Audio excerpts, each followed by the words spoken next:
بسم اللہ الرحمن الرحیم، السلام علیکم ورحمۃ اللہ وبرکاتہ۔ پیارے بچوں، آج ہم CBSE NCERT کی کتاب اپنی زبان سے کلاس 6 کا لیسن نمبر 5 حضرت محمد مصطفیٰ صلی اللہ علیہ وسلم پڑھیں گے۔ آپ کو معلوم ہے یہ ہمارے آخری نبی صلی اللہ علیہ وسلم تھے، اور ان کے اخلاق، ان کے اخلاق اور کردار کی کوئی دنیا میں مثال نہیں ہے۔ اور نبی کریم صلی اللہ علیہ وسلم نے انسانیت کا اور مساوات کا درس دیا، یعنی برابری کا درس دیا، اور انسانوں کو انسان بنایا اور جہالت کو دور کیا، پوری دنیا میں امن کو قائم کیا۔ تو یہی وہ نبی ہیں جس کے بارے میں آج ہم انشاءاللہ پڑھیں گے۔ تو چلیے اب ہم سٹارٹ کرتے ہیں۔ لیسن کا نام حضرت محمد مصطفیٰ صلی اللہ علیہ وسلم۔ عرب کے شہر مکہ میں اب سے کوئی 1450 سال پہلے پیغمبر اسلام حضرت محمد صلی اللہ علیہ وسلم کی ولادت ہوئی، یعنی مکہ میں نبی صلی اللہ علیہ وسلم پیدا ہوئے آج سے 1450 سال پہلے۔ اور محمد صلی اللہ علیہ وسلم کی جو ولادت کہتے ہیں پیدائش کو، یعنی برتھ کو۔ تو آپ صلی اللہ علیہ وسلم کی پیدائش سے کچھ مہینے پہلے آپ کے والد عبداللہ کا انتقال ہو گیا تھا، یعنی نبی صلی اللہ علیہ وسلم بھی پیدا بھی نہیں ہوئے تھے، ان کی ابھی برتھ بھی نہیں ہوئی تھی کہ ان کے والد عبداللہ کا انتقال ہو گیا تھا۔ اس لیے آپ کے دادا عبد المطلب نے آپ کی پرورش کی۔ تو نبی صلی اللہ علیہ وسلم کی پرورش کی ذمہ داری کون لیے؟ نبی صلی اللہ علیہ وسلم کے گرینڈ فادر۔ جب آپ 6 سال کے تھے پھر آپ کی والدہ کا انتقال ہو گیا، یعنی جب نبی صلی اللہ علیہ وسلم 6 ایئرس اولڈ تھے تب ان کی مدر کا بھی انتقال ہو گیا۔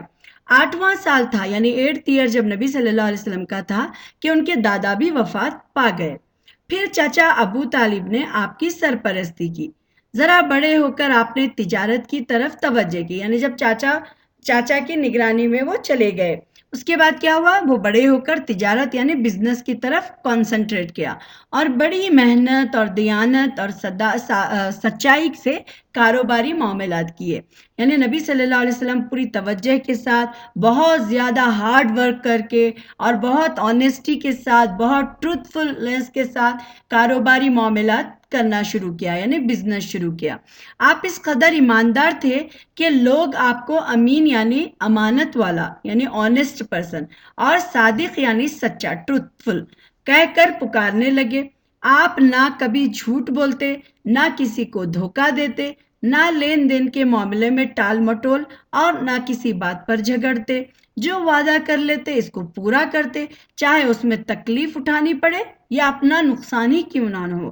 یعنی نبی صلی اللہ علیہ وسلم نے کبھی جھوٹ نہیں بولتے تھے، یعنی کبھی لائی نہیں، کبھی دھوکہ نہیں، کبھی لین دین میں، یعنی جب ہم کسی سے کوئی چیز لیتے ہیں، کوئی چیز دیتے ہیں تو اس میں کوئی معاملے میں ٹال مٹول یا الٹ پلٹ نہیں کرتے تھے، اور نہ کسی بات پر جھگڑتے تھے، اور نہ اگر وعدہ کرتے یعنی کسی سے پرومس کرتے تو اس پرومس کو پورا کرتے تھے، اور جس سے اب چاہے اس کے لیے ان کو تکلیف بھی اٹھانی پڑے یا کوئی نقصان ہو، لیکن وہ اپنے وعدے کو پورا نبھاتے تھے۔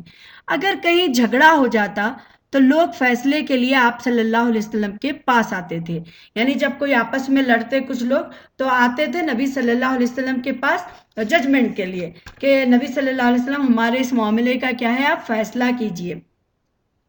اسی زمانے میں کعبے کی تعمیر کو نئے سرے سے تعمیر کرنے کی ضرورت پیش آئی، یعنی اس وقت جب نبی صلی اللہ علیہ وسلم بڑے ہو رہے تھے، اسی دنوں میں کیا ہوا، کعبے کو پھر سے تعمیر کرنے کی ضرورت پیش آئی تھی، چونکہ کعبے کے تمام عرب میں سب سے زیادہ پاک اور محترم جگہ سمجھی جاتی ہے۔ اس لیے مکہ میں جتنے قبیلے تھے، یعنی جتنے بھی ٹرائبس تھے، سب چاہتے تھے کہ یہ کام ہم ہی کریں۔ یعنی وہاں پر اب جب نبی صلی اللہ علیہ وسلم ابھی نبوت ان کو نہیں ملی تھی، نبی صلی اللہ علیہ وسلم ابھی نبی نہیں بنے تھے، لیکن لوگ ان کو سچا مانتے تھے، امانت دار یعنی آنیسٹ پرسن مانتے تھے۔ تو اس وقت کیا یہ معاملہ ہے کہ نبی صلی اللہ علیہ وسلم کو جب بھی وہ لوگ جھگڑتے تو فوراً نبی صلی اللہ علیہ وسلم کے پاس آ جاتے تھے۔ سب چاہتے تھے کہ یہ کام، اب جب کیا ہوا کہ جب مکے کی تعمیر شروع ہوئی تو وہ لوگ کیا کرنے لگے، آپس میں جھگڑنے لگے۔ اب ہر قبیلہ یعنی ہر ٹرائب یہ چاہتا تھا کہ ان کو اس کا موقع ملے، یعنی ان کو وہ پتھر رکھنے کا، حجر اسود رکھنے کا موقع انہی کو ملے۔ جھگڑے سے بچنے کے لیے مختلف حصوں کی تعمیر اور مختلف قبیلوں کے سپرد کر دی گئی. یعنی اب یہ جھگڑے سے روکنے کے لیے کیا کیا گیا، ڈفرینٹ گروپس میں ڈفرینٹ ٹرائبس کے لوگ کیا کریں، کچھ کام ان کو تقسیم کر دیا گیا تھا. سب نے خوشی خوشی اپنے حصے کا کام پورا کیا. لیکن حجر اسود، جب بلیک جو سٹون ہے جو کعبے میں لگایا گیا ہے، جسے جنت کا پتھر بھی کہا جاتا ہے، تو حجر اسود نصب کرنے کے سلسلے میں ایک مشکل آ پڑی. ہر قبیلہ چاہتا تھا کہ یہ عزت ہمارے حصے میں آئے، اور عمارت میں یہ جو عمارت ہے اس میں حجر اسود کو ہمارے ہی آدمی اٹھا کر اس جگہ لگا دے. کئی روز تک یہ جھگڑا ہوتا رہا. آخر طے پایا کہ کل جو شخص سب سے پہلے کعبے میں داخل ہو وہ اس کا فیصلہ کرے یا خود ہی حجر اسود کو اس کی جگہ پر نصب کر دے. تو یعنی کیا ہوا کہ جب آپس میں سب اب تو مل جل کر کام کیے، لیکن جب حجر اسود کو رکھنے کی باری آئی اس کی جگہ پر تو سب قبیلے آپس میں لڑنا شروع کر دیے. انہوں نے کیا کیا کہ ہر کوئی چاہتا تھا کہ ہم میں سے یا ہمارے قبیلے میں کا ایک آدمی، یعنی ہمارے ٹرائب میں کا ایک آدمی اس پتھر کو وہاں پر رکھے. تو اسی لیے جو شخص سب سے پہلے، اب یہ پھر آخر میں یہ طے ہوا کہ جو شخص سب سے پہلے کعبے میں کل داخل ہوگا، یعنی ٹمورو، جب وہ مارننگ میں جو بھی سب سے پہلے داخل ہوگا وہ اس کا فیصلہ کرے گا. تو یہ خود ہی حجر اسود کو اس کی جگہ پر نصب کر دے گا. تو یہ بات وہاں پر طے ہو گئی. جانتے ہو اگلے روز کعبے میں سب سے پہلے داخل ہونے والا کون تھا؟ تو یہ حضرت محمد صلی اللہ علیہ وسلم تھے. یعنی جب دوسرا دن آیا مارننگ میں تو سب سے پہلے نبی صلی اللہ علیہ وسلم، محمد صلی اللہ علیہ وسلم کعبے میں داخل ہوئے. سب پکار اٹھے، لو وہ امین آ گئے. اب یعنی سب بولے کہ ہاں یہ تو امانت دار ہے اور یہ آنیسٹ ہے، دیکھو وہ اب آ گئے. اب یہی اس جھگڑے کا فیصلہ کریں گے، یعنی اب اس کا جو بھی ججمنٹ کریں گے اور جو بھی فیصلہ کریں گے، جو بھی وہ طے کریں گے کہ کون حجر اسود کو رکھے گا، تو وہ نبی صلی اللہ علیہ وسلم تھے. اور پھر آپ صلی اللہ علیہ وسلم کے فیصلے نے واقعی سب کو خوش کر دیا. یعنی جب نبی صلی اللہ علیہ وسلم کو موقع ملا اور نبی صلی اللہ علیہ وسلم نے سب کے بیچ میں فیصلہ کیا تو سب لوگ بہت خوش ہوئے. آپ نے کہا ایک بڑی اور مضبوط چادر لاؤ. یعنی نبی صلی اللہ علیہ وسلم نے کہا کہ ایک اچھی بڑی چادر، یعنی بیڈ شیٹ کی طرح ایک بڑی چادر لے آؤ. چادر لائی گئی تو آپ نے اپنے ہاتھ سے حجر اسود اٹھا کر اس پر رکھا. پھر فرمایا ہر قبیلے کا سردار آگے بڑھے.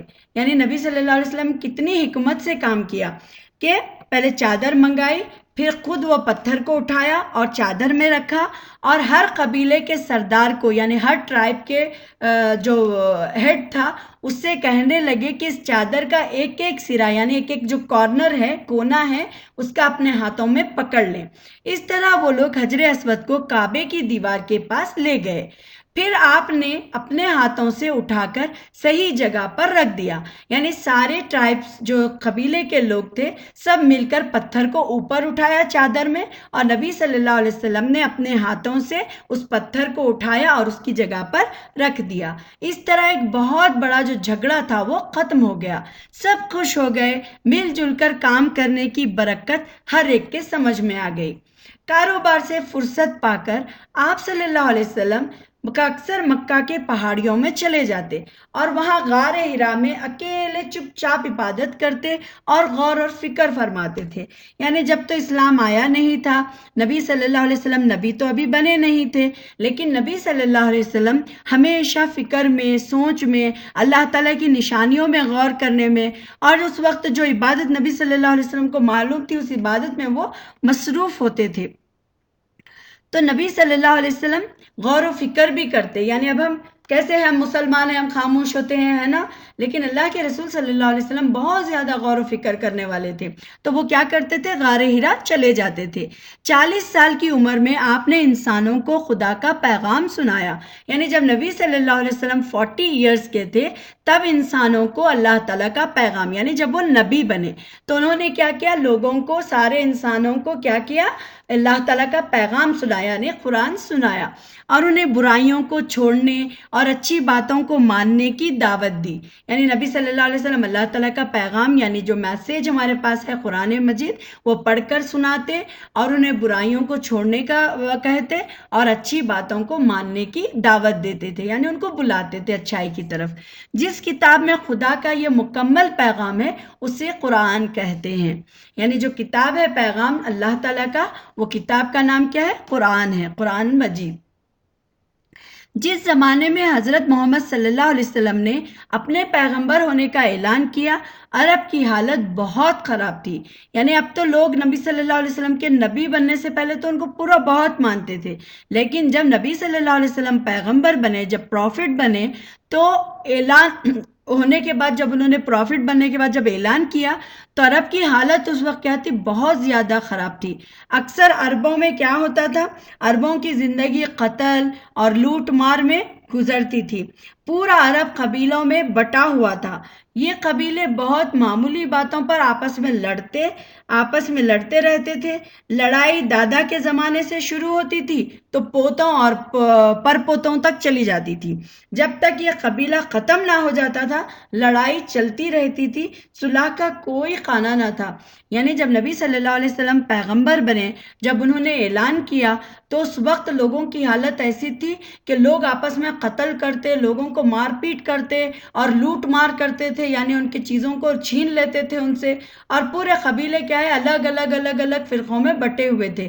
اور اس وقت یہ تھا کہ چھوٹی معمولی بھی بات ہو جاتی تو وہ اتنا بڑا جھگڑا بن جاتا کہ دادا نے اگر لڑا تو دادا کے بعد دادا کے پورے پوترے، پھر اس کے بعد پورے چھوٹے مطلب ان سے نیچے والی نسلوں تک، اور پورے جب تک وہ قبیلے کا خاتمہ نہیں ہو جاتا تھا تب تک لڑائی وہ چلتی رہتی تھی۔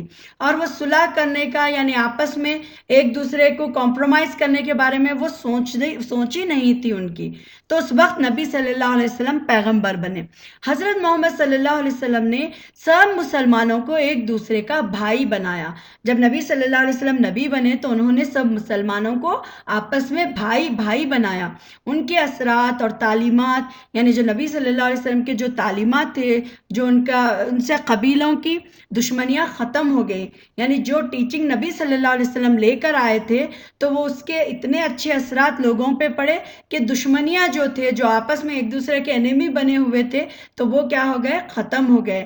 مساوات یعنی برابری کا وہاں پر ایکویلٹی کا درس نبی صلی اللہ علیہ وسلم نے دیا۔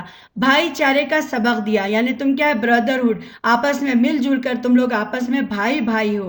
نبی صلی اللہ علیہ وسلم نے یہ بھائی چارے کا سبق صرف عرب تک ہی نہیں دیا، بلکہ عرب کے علاوہ جہاں جہاں بھی مسلمان گئے سب نے مساوات کا تحفہ لے کر گئے۔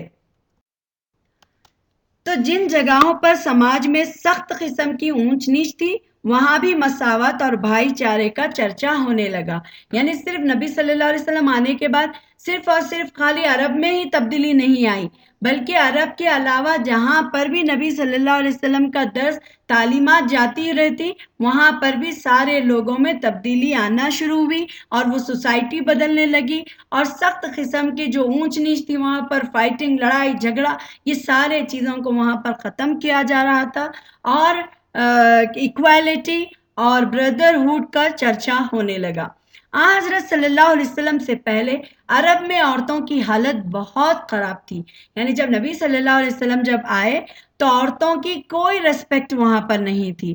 بعض قبیلے تو بچیوں کو پیدا ہوتے ہی مار ڈالتے تھے، اور جن قبیلوں میں بچیاں قتل نہ کی جاتی تھیں ان میں بھی عورتوں کی حیثیت لونڈی سے بہتر نہ تھی۔ حضرت صلی اللہ علیہ وسلم کی تعلیمات اور اثر نے نہ صرف یہ قتل اور ظلم کو ختم کیا، عورت کو سماج میں باوقار درجہ دیا۔ اب عورت ماں باپ کے ورثے میں حصہ پانے لگی، اور دنیا میں سب سے پہلے اسلام نے عورت کی حالت کو بہتر بنایا۔ یعنی جب نبی صلی اللہ علیہ وسلم نبی بنے تو اس وقت عورتوں کی بہت بری حالت تھی۔ ایون چھوٹے جو معصوم بچیاں ہوتے تھے ان کو بریڈ کر دیا جاتا تھا، انہیں زندہ، یعنی مرتے نہیں تھے وہ، زندہ ہی انہیں زمینوں میں دفن کر دیا جاتا تھا، اور پھر کیا کرتے تھے؟ یا تو ان کو پھر قتل کر دیتے تھے۔ پھر ان میں بھی عورتوں کی حیثیت کیا تھی؟ پھر جو عورتیں بچ جاتی تھی، جو بچیوں کو چھوڑ دیا جاتا تھا، تو وہ عورتوں کو بالکل کام والے لونڈیاں جو غلام بولتے نا، ان کی بھی مطلب سرونٹ کو اتنی بری حالت عورتوں کی ہوتی تھی۔ یعنی عورت کو کوئی بیوی کا مقام نہیں تھا، بیٹی کا مقام نہیں تھا، کوئی ماں کا مقام نہیں تھا، بلکہ عورت کو ایک کام والی کی طرح یا سرونٹ کی طرح ان کا سلوک کیا جاتا تھا۔ تو آن حضرت صلی اللہ علیہ وسلم کی جو تعلیمات اور ان کے اثر نے کیا کیا، یہ ساری چیزوں کو بند کر دیا۔ جو بچیوں کو قتل کرتے تھے اس کو روک دیا گیا، انہیں دفنانا چھوڑ دیا لوگوں نے، اور سماج میں ان کو عزت بھی اللہ کے رسول صلی اللہ علیہ وسلم نے دی۔ اور اب عورت کو ماں باپ کے ورثے میں حصہ پانے لگے، یعنی جب عورت کو اسلام آیا تو اپنے ماں باپ کی پراپرٹیز میں سے انہیں بھی حصہ دیا جانے لگا۔ پھر دنیا میں سب سے پہلے اسلام نے ہی عورت کو کی حالت بہتر بنایا، یعنی جب اسلام عام ہوا تو اسلام نے اتنی ساری عزت دی عورت کو کہ عورت کو ماں کا مقام بتایا کہ ماں کے قدموں تلے جنت ہے۔ پھر اللہ تعالیٰ نے عورت کی عزت کرنا سکھایا، بہنوں کی رسپیکٹ کرنا سکھایا، پھر اپنے ماں باپ کا ماں کا خیال رکھنا سکھایا، ماں باپ کی خدمت سکھائے، ہے نا، تو یہ سارے رشتے، بیوی کی رسپیکٹ کرنا سکھایا۔ تو جب اسلام آیا، اسلام کی تعلیمات جب عام ہوئی تو عورت کو اسلام نے بہتر مقام عطا کیا۔ اور بھی طرح طرح کی غلط رسمیں تھیں، عام تھیں، آپ نے لوگوں کو ان برائیوں سے روکا۔ آپ نے یہ تعلیم دی کہ خدا ایک ہے، وہی عبادت کے لائق ہے، اور محمد صلی اللہ علیہ وسلم خدا کے رسول ہیں۔ اس آواز کا اٹھنا تھا کہ مخالفتوں کا طوفان اٹھ کھڑا ہوا۔ مکہ کے سرداروں کو اپنی سرداری خطرے میں نظر آنے لگی۔ انہوں نے پہلے تو حضرت محمد صلی اللہ علیہ وسلم کا مذاق اڑایا، پھر انہیں طرح طرح کی لالچ دیے، اور آپ نے فرمایا اگر یہ لوگ میرے دائیں ہاتھ میں سورج رکھ دیں اور بائیں ہاتھ میں چاند، تب بھی میں اللہ کے کام سے ہاتھ نہ اٹھاؤں گا، یا تو اس کام کو انجام دوں گا یا اپنی جان قربان کر دوں گا۔ یعنی اب لوگوں نے کیا کیا، جو ہی جب یہ تعلیمات نبی صلی اللہ علیہ وسلم کی عام ہوئی تو لوگوں نے کیا کیا، جب نبی صلی اللہ علیہ وسلم نے یہ تعلیم دی کہ خدا ایک ہے، کیونکہ وہاں پر مکہ میں کتنے 360 بت رکھے ہوئے تھے، تو وہاں پر جب نبی صلی اللہ علیہ وسلم نے درس دیا کہ اللہ تعالیٰ ایک ہے، اللہ تعالیٰ کے علاوہ کوئی اور معبود، کوئی اور گاڈ، کوئی اور ورشپ مطلب عبادت کے لائق نہیں ہے، تو وہی اللہ تعالیٰ ہے جو صرف اور صرف اسی کی عبادت کی جانی چاہیے، تو محمد صلی اللہ علیہ وسلم خدا کے رسول ہیں۔ جب یہ بات انہوں نے اٹھائی تو اس آواز کا اٹھنا تھا کہ ان کے جو اگینسٹ لوگ تھے ایک طوفان کی طرح، ایک سیلاب کی طرح اٹھنا شروع ہو گیا۔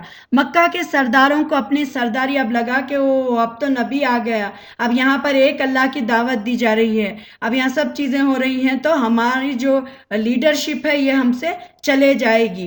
انہوں نے پہلے تو حضرت محمد صلی اللہ علیہ وسلم کا مذاق اڑایا، یعنی وہ کہتے دیکھو یہ کہہ رہا ہے کہ نبی ہے، دیکھو یہ کیسی کیسے باتیں کر رہا ہے، اس طریقے سے نبی صلی اللہ علیہ وسلم کا مذاق اڑایا کرتے تھے۔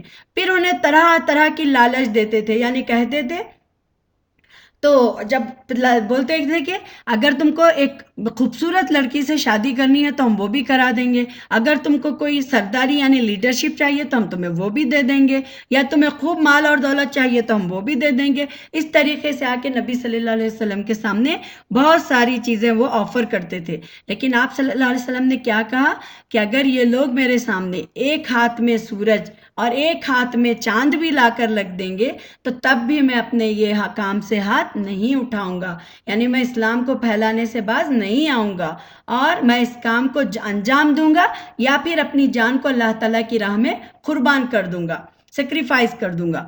پھر مکہ والوں نے آپ کو طرح طرح کی دھمکیاں دیں اور تکلیف پہنچائیں کہ یہ آواز دب جائے، یعنی وہ لوگ نبی صلی اللہ علیہ وسلم کو اب دھمکیاں دینے لگے کہ اگر تم نے ہماری بات نہیں مانی تو ہم تمہارے ساتھ ایسا کریں گے، برا سلوک کریں گے، یا تم کو وطن سے مطلب ہمارے مکہ سے نکال دیں گے۔ ایسے بہت ساری دھمکیاں انہوں نے نبی صلی اللہ علیہ وسلم کو دینا شروع کیا اور انہیں بہت زیادہ تکلیف پہنچائی، بہت ہرٹ کیا۔ اور کیوں یہ ہرٹ کرتے تھے؟ تاکہ نبی صلی اللہ علیہ وسلم کی آواز کو، یعنی جو انہوں نے اللہ تعالیٰ کے ایک ہونے کا جو پیغام بلند کر رہے تھے اس کو دبا دیں۔ ان کا ظلم بڑھتا ہی رہا، وہ راستہ چلتے ہوئے آپ پر گندگی پھینک دیتے۔ اب کیا کرتے وہ نبی صلی اللہ علیہ وسلم جب راستے میں چلتے رہتے تو گندگی ان پر ڈال دیتے، کبھی تو جانوروں کی گندگی ان پر ڈال دیتے، کبھی کچرا کوڑا گاربیج جو ہوتا وہ ان کے اوپر ڈال دیتے، دروازے کے سامنے کانٹے بچھا دیتے۔ آپ کو اور آپ کے ساتھیوں کو طرح طرح سے ستایا جاتا۔ آپ نے اور آپ کے ساتھیوں نے ساری مخالفتوں کو 13 برس صبر کے ساتھ جھیلا اور حق کے راستے سے بالکل نہ ہٹے، یہاں تک کہ اب کیا ہوا کہ جب نبی صلی اللہ علیہ وسلم پہ ظلم اور تکلیفیں بڑھتی گئیں اور نبی صلی اللہ علیہ وسلم پر گندگی ڈالی گئی، ان پر کانٹے، ان کے راستے میں کانٹے بچھائے گئے اور سارے ان کے ساتھیوں کو بھی ستایا گیا جو اسلام قبول کر چکے تھے، تو اس کے بعد آپ نے اور آپ کے ساتھیوں نے کیا کیا؟ ان کے اتنے مخالف ہونے کے باوجود، انہیں تکلیفیں دینے کے باوجود 13 ایئرز تک انہوں نے بہت پیشنس کے ساتھ، بہت صبر کے ساتھ ان تکلیفوں کو جھیلا اور اللہ تعالیٰ کی راہ میں ڈٹے رہے، یہاں تک کہ سنہ یعنی 622 عیسوی میں آپ مکہ چھوڑ کر مدینہ چلے گئے۔ آپ کے اس سفر کو ہجرت کہا جاتا ہے، یعنی جب نبی صلی اللہ علیہ وسلم آخر میں جب اللہ تعالیٰ کا حکم آیا کہ نبی صلی اللہ علیہ وسلم کو مکہ چھوڑ کر مدینہ جانے کا، تو نبی صلی اللہ علیہ وسلم نے ہجرت کی، یعنی وہاں پر شفٹ ہو گئے نبی صلی اللہ علیہ وسلم، اور اس واقعے سے ایک نیا سنہ شروع ہوا، یعنی جب نبی صلی اللہ علیہ وسلم ہجرت کر کے مدینہ چلے گئے تو وہاں سے ہجرت کا سال شروع ہوا، یہ فرسٹ ہجری تھی جو نبی صلی اللہ علیہ وسلم وہاں پر چلے گئے، تو اس واقعے سے ایک نیا سنہ شروع ہوا جس کو سنہ ہجری کہا جاتا ہے۔ حضرت محمد صلی اللہ علیہ وسلم جب مدینہ پہنچے تو اس وقت آپ کی عمر 53 سال تھی، یعنی 53 ایئرس کے تھے جب نبی صلی اللہ علیہ وسلم مدینہ پہنچے۔ مدینہ میں کچھ لوگ پہلے ہی سے اسلام قبول کر چکے تھے، انہوں نے آپ صلی اللہ علیہ وسلم کا اور آپ کے ساتھیوں کا دل سے استقبال کیا اور ہر طرح کی مہمانداری کی، انہوں نے کہا یہ آنے والے ہمارے بھائی ہیں، اس لیے ہمارے مال و دولت میں برابر کے شریک ہیں، یعنی جب وہ ہجرت کر کے مائگریٹ ہو کے جب نبی صلی اللہ علیہ وسلم مائگریشن کے بعد جب نبی صلی اللہ علیہ وسلم مکہ آئے، مدینہ آئے، تو مدینہ والوں نے نبی صلی اللہ علیہ وسلم کا بہت اچھے سے استقبال کیا، وہ کہتے تھے کہ یہ جو ہجرت کر کے آنے والے ہیں یہ ہمارے بھائی ہیں اور ہمارے مال و دولت میں بھی کیا ہے، وہ برابر کے شریک ہیں، یعنی وہ اپنے مالوں کے ساتھ بھی اپنے بھائیوں کو شیئر کرنے لگے، اپنے مال، اپنے جائیداد، اپنے کھانے پینے کی چیزیں، ساری چیزیں وہ آپس میں تقسیم کرنے لگے۔ مدینہ آ کر آپ صلی اللہ علیہ وسلم نے سب سے پہلے ایک مسجد تعمیر کی، سب نے مل کر اس کام میں دل و جان سے حصہ لیا۔ حضرت محمد صلی اللہ علیہ وسلم بھی سب کے ساتھ گارا، مٹی اور پتھر اٹھا کر لاتے، یعنی نبی صلی اللہ علیہ وسلم بیٹھ کر نہیں بلکہ نبی صلی اللہ علیہ وسلم خود بھی کام کرتے تھے، کبھی پتھر اٹھا کر لاتے، کبھی مٹی اٹھا کر لاتے، کبھی گارا اٹھا کر لاتے، تو یہ ساری چیزوں میں وہ نبی صلی اللہ علیہ وسلم بھی ان کی مدد کرتے تھے مسجد کی تعمیر کرنے میں، مسجد بنانے کے لیے۔ اس طرح ایک چھوٹی سی مسجد بنی، اس کے ایک طرف چھوٹے چھوٹے کمروں میں حضرت محمد صلی اللہ علیہ وسلم اور ان کے گھر والے رہتے تھے، یعنی اس کے کیا تھے، چھوٹے چھوٹے کمرے تھے، اس میں نبی صلی اللہ علیہ وسلم اور ان کے گھر والے رہتے تھے، ان کے لیے کوئی محل نہیں تھا، یعنی کوئی پیلس نبی صلی اللہ علیہ وسلم کا نہیں تھا، کوئی دربار نہیں تھا جیسا بادشاہ کے دربار ہوتے ہیں، وہی مسجد سب کچھ تھی، یعنی وہی مسجد تھی جس میں ہر کام ہوا کرتا تھا۔ مدینہ میں تشریف لانے کے بعد آپ صلی اللہ علیہ وسلم کی مقبولیت اور اثر میں روز بروز اضافہ ہوتا گیا، یعنی جب نبی صلی اللہ علیہ وسلم 13 سال مکہ میں تکلیف اٹھائے، جب مدینہ آئے تو اللہ تعالیٰ نے نبی صلی اللہ علیہ وسلم کو پاپولر کیا، لوگوں میں مشہور کیا، اور ان کے ساری چیزیں انہوں جو بھی تعلیمات لوگوں کو دیتے تھے اور لوگوں میں کیا ہے ان کا جو رعب تھا، ان کا جو اثر تھا وہ انکریز ہو رہا تھا، اور 10 سال کے اندر سارے عرب میں اسلام پھیل گیا۔ آپ نے ہمیشہ سادہ زندگی بسر کی، یعنی نبی صلی اللہ علیہ وسلم کی زندگی میں شو پٹب، دکھاوا، ریاکاری، یہ ساری چیزیں نہیں تھی، بہت سادہ زندگی نبی صلی اللہ علیہ وسلم نے بسر کی۔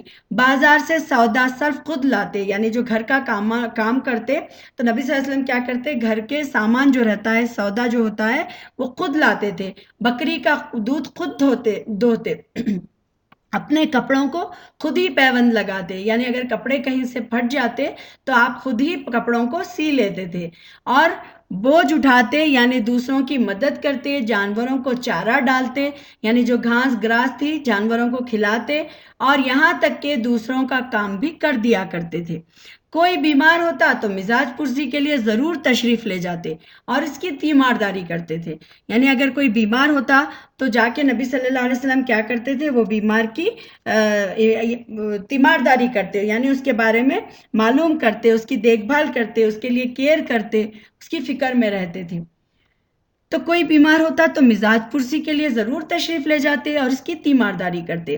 آپ صلی اللہ علیہ وسلم بچوں سے بہت پیار کرتے تھے، ان کے سر پر شفقت سے ہاتھ پھیرتے، یعنی محبت سے ان کے سروں پر ہاتھ پھیرتے تھے، ان کے لیے دعا فرماتے، یعنی نبی صلی اللہ علیہ وسلم پیار کرتے، ان کے سر پر ہاتھ پھیرتے اور ان کو دعائیں دیتے تھے۔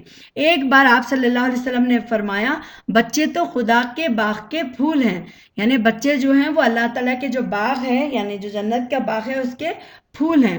آپ صلی اللہ علیہ وسلم بچوں سے ہنسی مذاق بھی کرتے اور ان کے ساتھ کھیل میں بھی شریک ہوتے تھے، یعنی نبی صلی اللہ علیہ وسلم ایسے نہیں کہ وہ نبی تھے تو دور ہوتے، نہیں، بچوں کے ساتھ کھیلتے، ان سے پیار کرتے، ان سے مذاق بھی کرتے تھے اور ان کے ساتھ کھیلنے میں شریک بھی ہوتے تھے۔ اور 63 یعنی 63 سال کی عمر میں حضرت محمد صلی اللہ علیہ وسلم کا وصال ہوا، یعنی نبی صلی اللہ علیہ وسلم کی ڈیتھ ہوئی، انتقال ہو گیا۔ آپ مسجد نبوی کے اسی حجرے میں سپرد خاک کیے گئے۔ آپ صلی اللہ علیہ وسلم کی وفات ہوئی، یعنی جب نبی صلی اللہ علیہ وسلم کا انتقال ہوا تو نبی صلی اللہ علیہ وسلم کیا تھے، مسجد نبوی میں کہ جو حجرہ تھا عائشہ رضی اللہ تعالیٰ عنہ کا، اسی میں ان کو دفنایا گیا، ان کو بری کیا گیا، جس میں آپ صلی اللہ علیہ وسلم کی وفات ہوئی تھی، وہیں پر ان کو دفن بھی کیا گیا۔ تو بچوں تو آپ کو یہ لیسن سمجھ میں آ گیا ہوگا۔ تو ہمیں بھی ہمارے اندر اچھے اخلاق، اچھے کردار، نبی صلی اللہ علیہ وسلم کی طرح اور دین کے لیے ہمیشہ جمے رہنے کا جذبہ اور اس کی کوشش، اور وہی ہم کو کرنا ہے۔ ہم کو کوئی چھوٹی سی بات پر لالچ دے دے تو ہم اپنے ایمان کو ضائع نہیں کرنا ہے، بلکہ ہمیں اپنے اندر ویسے اخلاق، ویسے کردار اور ویسا مضبوط ایمان لانا ہے کہ ہم بھی ایمان دین پہ ڈٹے رہنا ہے۔ اگر ہمارے سامنے کوئی شراب پیش کرے تو ہم شراب نہیں پئیں گے، کیونکہ وہ حرام ہے۔ کوئی اگر جوئے کی دعوت دے تو ہم وہ کام نہیں کریں گے۔ تو دیکھیے نبی صلی اللہ علیہ وسلم نے اس دور میں جب بے حیائی عام تھی، برائیاں عام تھے، لوگ ننگے تب مکے کعبے کا طواف کرتے تھے، تو ویسے دور میں بھی نبی صلی اللہ علیہ وسلم نے اپنی حیا کو کہیں بھی جانے نہیں دیا۔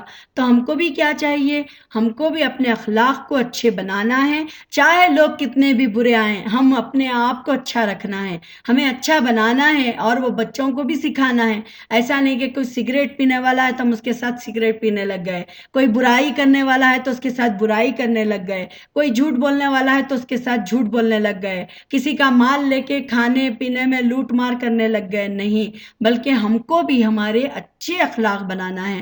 تو پیارے بچوں، آپ کو یہ لیسن سمجھ میں آ گیا ہوگا، مجھے امید ہے۔ تو انشاءاللہ اب ہم الفاظ معنوں کی طرف چلیں گے۔ الفاظ معنوں میں سب سے پہلے ہے ولادت۔ بتائیے ولادت کسے کہتے ہیں؟ پیدائش، ویری گڈ، برتھ۔ ولادت کہتے ہیں پیدائش کو، برتھ کو۔ وفات کسے کہتے ہیں؟ انتقال، موت، رحلت، اوکے، ڈیتھ کو کہتے ہیں، یعنی جو انتقال ہوتا ہے اسے کہتے ہیں وفات۔ سرپرستی، سرپرستی میں کیا ہے؟ 2 میننگ ہے۔ اب یہاں پر وفات میں 3 میننگ آئے تھے، ایک تھا انتقال، ایک تھا موت اور ایک تھا رحلت۔ اب یہاں پر سرپرستی میں 2 میننگ ہے۔ سرپرستی کہتے ہیں ٹیک کیئر کرنا یا پھر دیکھ بھال کرنا، نگرانی کرنا، ٹھیک ہے؟ سرپرستی ہوتا ہے دیکھ بھال، نگرانی، 2 میننگ ہے یہاں پر۔ اس کا مطلب ہے ٹیک کیئر کرنا، ان کی دیکھ بھال کرنا۔ تجارت کہتے ہیں بیوپار، یعنی بزنس، جو کاروبار ہوتا ہے، جو ٹریڈ ہوتا ہے اسے کہتے ہیں تجارت۔ دیانت کہتے ہیں ایمانداری کو، دیانت ایمانداری، آنیسٹی، اوکے۔ اور اس کے بعد ہے دوسرا معاملات۔ معاملات کہتے ہیں معاملہ کی جمع ہے، یہ معاملے کی جمع ہے، یعنی پلورل ہے۔ لین دین، اس کے کیا میننگ ہوتے ہیں معاملات کے؟ لین دین کرنا، یعنی ٹرانزیکشن، جو آپس میں ایک دوسرے کو دیتے لیتے رہتے ہیں، گیو اینڈ ٹیک، اوکے، تو یہ ہوتا ہے۔ اب اس کے بعد ہے امانت۔ امانت وہ چیز جو کسی کے پاس وقتی طور پر حفاظت کے لیے رکھ دی گئی ہو، یعنی یا رکھوائی ہوئی چیز ہو، یعنی جیسے ہم ہوتے ہیں، میں کہیں جا رہی ہوں، میں نے کہا کہ آپ یہ میری چیز رکھ لیجئے، ٹھیک ہے، تو اس طریقے سے کوئی امانت کوئی چیز اپنی ہمارے پاس دے کہ ہم آنے تک آپ یہ چیز رکھیے اپنے پاس، تو آپ کا کام کیا ہے، اس کو سیم اسی طرح لوٹا دینا ہے، اس میں سے کوئی چیز لے کر استعمال نہیں کرنا، یا پھر اس کی کوئی چیز کو لے کر ادھر ادھر بدل نہیں کرنا، بلکہ جیسا وہ چیز ہم کو دیا ہے رکھنے کے لیے اسی طریقے سے ہم وہ چیز کو رکھنا ہے، پھر جب اس کو چیز کی لوٹانا ہے تو سیم ویسے ہی لوٹا دینا ہے۔ اسے کہتے ہیں امانت، جو چیز وہ چیز جو کسی کے پاس کچھ وقت کے لیے، کچھ ٹائم کے لیے حفاظت کے ساتھ رکھ دی جائے یا رکھوائی ہوئی چیز ہو، ٹھیک ہے۔ اب دو میننگ یہ ہو گئے۔ اس کے بعد ہے قبیلہ۔ قبیلہ کہتے ہیں ایک دادا کی اولاد، یعنی بڑا خاندان، ایک گروہ، یعنی ٹرائب، جسے کہتے ہیں قبیلہ مطلب ٹرائب، ایک دادا کی پوری اولاد، یعنی ان کی نسلوں سے ان کے پورے اس کا ایک خاندان، بڑا خاندان۔ حجر اسود، حجر اسود کسے کہتے ہیں؟ حجر کہتے ہیں عربی میں پتھر کو، اور اسود کہتے ہیں کالا کو، ٹھیک ہے، کالا، اسود عربک میں کالا، اسود۔ تو حجر اسود وہ کالا پتھر جو کعبے کی دیوار میں لگایا ہوا ہے، ٹھیک ہے، یہ میننگ ہوئے حجر اسود کے۔ اب اس کے بعد نصب کرنا، نصب کرنا مطلب لگانا، کوئی چیز کو اس کی جگہ پر فٹ کرنا۔ صلح، میل ملاپ، سمجھوتا یا دوستی، یعنی ان کے آپس میں کمپرومائز کروا کے ان کی جو دوستی کرواتے ہیں، جو ان کو ملا دیتے ہیں، اسے کہتے ہیں صلح۔ پھر یہاں پر ہے مساوات۔ مساوات کہتے ہیں برابری، ایکویلٹی، سب کو برابر ہونا۔ تو یہ کیا ہے؟ مساوات کا درج، جیسے میں نے آپ کو لیسن میں بھی سمجھایا تھا، مساوات ہوتا ہے برابری، دو میننگ ہے یہاں پر، اور سب کا برابر ہونا یعنی ایکویلٹی۔ اس کے بعد ہے باوقار۔ باوقار کہتے ہیں عزت والا، یعنی ریسپیکٹ والا جو انسان ہوتا ہے اسے کہتے ہیں آنریبل، جو ہوتا ہے اس کو کہتے ہیں باوقار۔ اس کے بعد ہے ورثہ۔ ورثہ کہتے ہیں مرنے والے کا چھوڑا ہوا مال یا ترکہ، جو مرنے والا اپنے وارثوں کے لیے یعنی اپنے بچوں کے لیے جو چھوڑ جاتا ہے، مال، جائیداد، گھر، وہ ساری چیزیں ہیں۔ رسول، رسول کہتے ہیں پیغمبر، پروفٹ، خدا کا پیغام لانے والا، یعنی جو میسنجر، جو نبی، جو میسنجر، جو میسیجز لانے والا ہے اس کو کہتے ہیں پیغمبر۔ کام انجام دینا، یعنی کام پورا کرنا، جو کام بھی نبی صلی اللہ علیہ وسلم کے پاس ہوتا یا پھر وہ کام دیا جاتا وہ اس سے پورا کرتے تھے، تو یہ بھی ان کی ایک بہت اچھی گڈ کوالٹی تھی، تو ہمارے بھی اندر اس کو پیدا کرنا چاہیے کہ جو بھی کام ہے ہم اس کو پورا کرنا ہے۔ اب اس کے بعد ہے جان قربان کرنا، یعنی جان دے دینا، اپنی جان سیکریفائز کر دینا، اللہ کی راہ میں دے دینا۔ اور دوسرا کیا ہے؟ حق کا راستہ۔ حق کا راستہ سچائی کا راستہ، اوکے، ٹروتھ راستہ، جو راستہ سچائی کی طرف جاتا ہے۔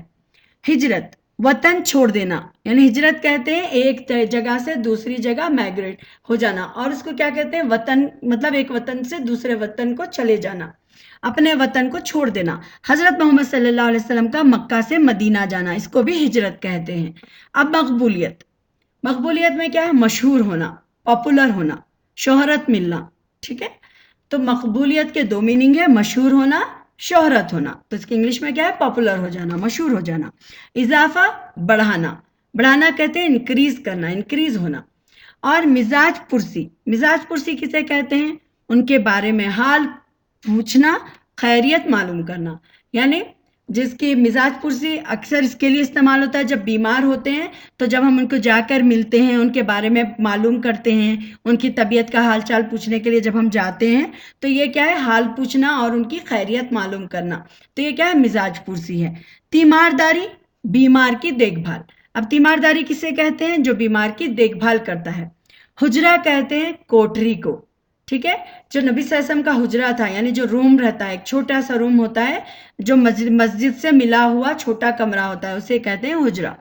سپرد خاک، یعنی مٹی کے حوالے کرنا یا دفن کر دینا، بریڈ کر دینا، یعنی ان کو دفنا دینا۔ تو اب یہاں پر ہے نیچے دیے ہوئے لفظوں سے خالی جگہوں کو بھریے۔ اب آپ کو یہاں پر کیا کرنا ہے؟ آنسر لکھنا ہے۔ پہلا کیا ہے؟ کچھ آپ کو آپشنز بھی دیے گئے ہیں، اسی میں سے آپ کو صحیح آنسر چوز کر کر لکھنا ہے یہاں پر۔ نمبر 1 ہے کچھ مہینے پہلے آپ کے والد عبداللہ کا ڈیش ہو گیا۔ کیا ہو گیا تھا؟ انتقال، ویری گڈ۔ کچھ مہینے پہلے آپ کے والد عبداللہ کا انتقال ہو گیا تھا۔ نمبر 2 ہے، اگر کہیں جھگڑا ہو جاتا تو لوگ ڈیش کے فیصلے کے لیے آپ کے پاس آتے۔ لوگ فیصلے کے لیے، سوری ڈیش میں کیا آئے گا؟ فیصلہ، فیصلے کے لیے آپ کے پاس آتے۔